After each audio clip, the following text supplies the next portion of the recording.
धनबाद में रघुवर दास का विपक्ष पर हमला, महिला आरक्षण बिल पर दी तीखी प्रतिक्रिया।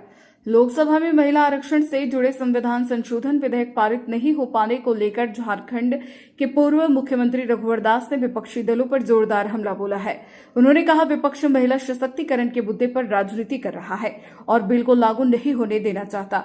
झारखंड के पूर्व मुख्यमंत्री रघुवर दास आज धनबाद पहुंचे, जहां सर्किट हाउस में भाजपा कार्यकर्ताओं ने उनका भव्य स्वागत किया। इस दौरान मीडिया से बातचीत करते हुए उन्होंने कहा कि प्रधानमंत्री नरेंद्र मोदी महिलाओं के सम्मान और सशक्तिकरण के लिए नारी शक्ति वंदन अधिनियम लेकर आए थे, लेकिन विपक्षी दलों ने इसे रोकने की कोशिश की। उन्होंने विपक्ष पर परिवारवाद, जातिवाद और तुच्छीकरण की राजनीति करने का आरोप लगाते हुए कहा कि ऐसे दल महिला आरक्षण बिल को लागू नहीं होने देना चाहते। इस विधेयक का विरोध कर विपक्ष ने महिलाओं और देश के मूल्यों के प्रति अपनी सकारात्मक सोच को उजागर किया है।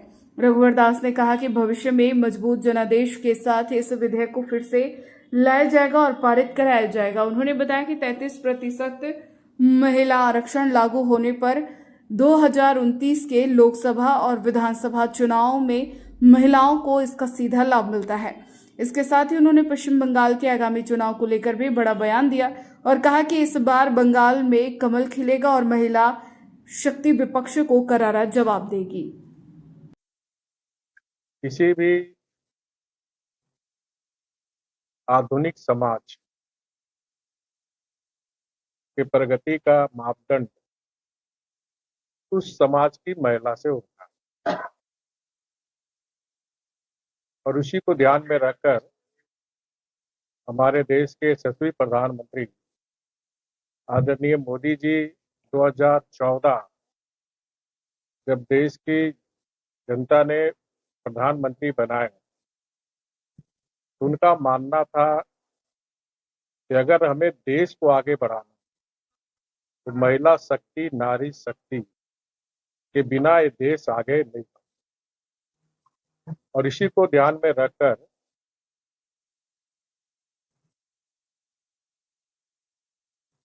विशेषकर महिलाओं के लिए, चाहे वो सामाजिक विकास हो, चाहे महिलाओं की आर्थिक सुदृढ़ीकरण हो या फिर राजनीतिक भागीदारी,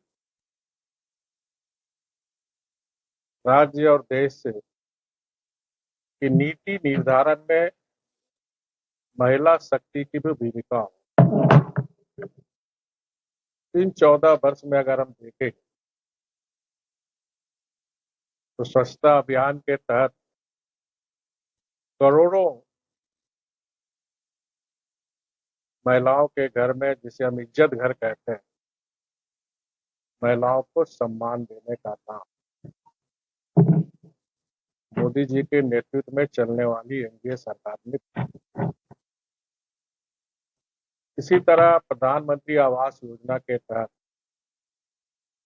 जो घर आवंटित होगी वो भी महिलाओं के नाम पर। इसी तरह मुद्रा योजना, इसमें 70% से ज्यादा हमारी बेटियां, हमारी बहनें उस मुद्रा योजना का लाभ लेकर एक उद्यमी बनने का काम भी इन 14 वर्ष में।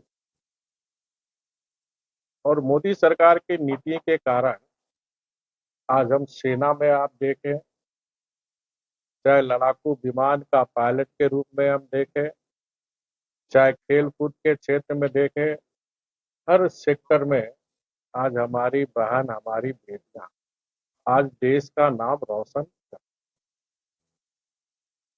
और इसी को ध्यान में रखते हुए आप सब को पता है कि 2023 में नारी शक्ति वंदना, जो 3 दशक से देश की करोड़ों महिलाओं के बहनों को 33% आरक्षण हमें लोकसभा और विधानसभा में मिले। और इन 3 दशक में कभी लोकसभा में बिल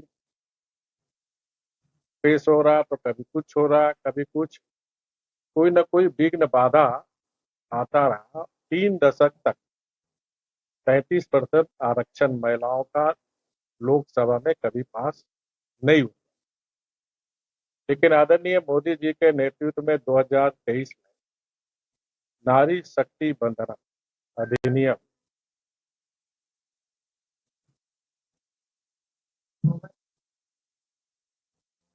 उस समय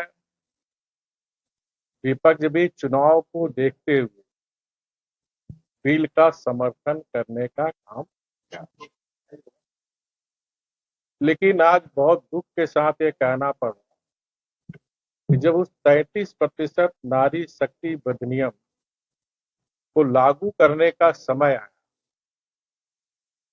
कि ये जो परिवारवाद की पार्टी, जातिवाद की पार्टी, तुष्टीकरण की राजनीति करने वाली Congress party, Jharkhand Mukti Morcha, TMC, Sapa, DM की तहत विपक्षी दलों ने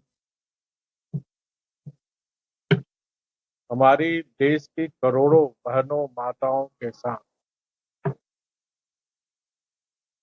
विश्वासघात करने का काम, महिलाओं का अपमान करने का काम हम सब ने देखा। जिस तरह लोकसभा में 16-17 अप्रैल को जो 131वां संशोधन विधेयक, परिसीमन विधेयक और जम्मू कश्मीर के विधेयक को लेकर जिस तरह नारी को अधिकार मिले,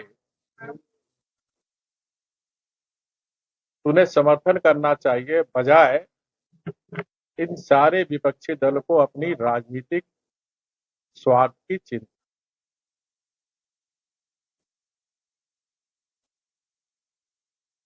तो झारखंड प्रदेश भारतीय जनता पार्टी के साथ सहित झारखंड की 4 करोड़ जनता, जिसमें आधी आबादी महिलाएं भी Congress, JMM, RJD, Sapa, TMC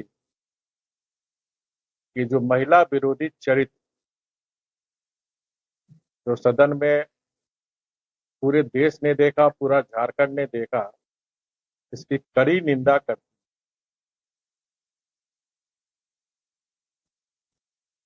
अगर जो विधेयक पास हो जाता